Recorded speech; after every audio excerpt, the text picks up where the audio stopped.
Hello guys! Welcome back to today's vlog. Sisilipin natin ang bagong gawang OFW Lounge.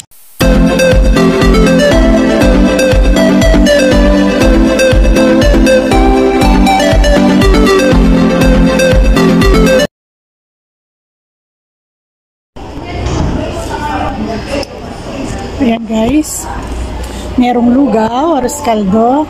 Free lang yan guys, para sa mga OFW. Ayan, may lomi rin.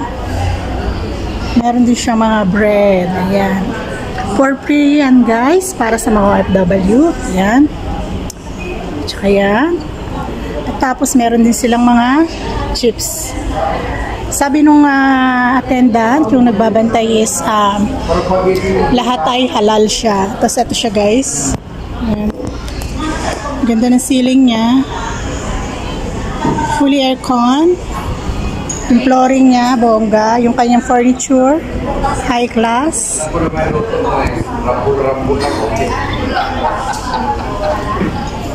Yan, maraming OFW guys na naghihintay.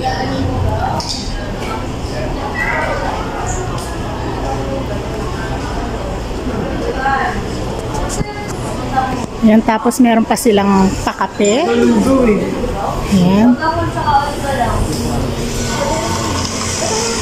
Yan, may pakape pa sila. Meron din juice. Kung gusto nyo naman juice. Tubig na malamig or juice. Yan. For free lang lahat yan guys. Yan.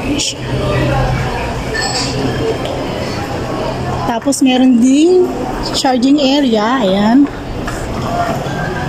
So, ang mga OFW is komportable na mag-stay rito. Pero guys, sabi nung pagpasok mo rito, hindi sila pwedeng magtatagal kasi kumbaga, yung kung may flight lang, yan, or maghihintay ng mga sundo, yun lang ang pwede mag-stay. Hindi pwede mag-stay ng matagalan. Yan.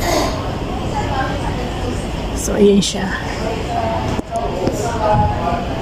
Yung facility niya is napakaganda.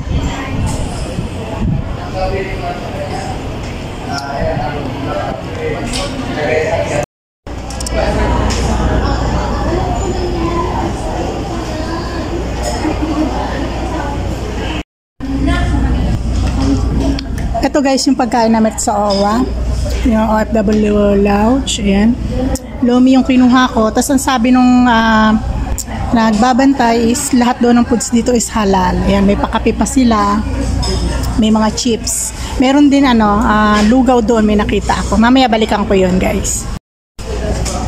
So ayan guys, meron pang charge dito. Yung ceiling niya guys, ang ganda yan. And malamig siya. Ayan, ganda niya. Maganda yung facility. Thumbs up ako sa OWA ngayon. Galing.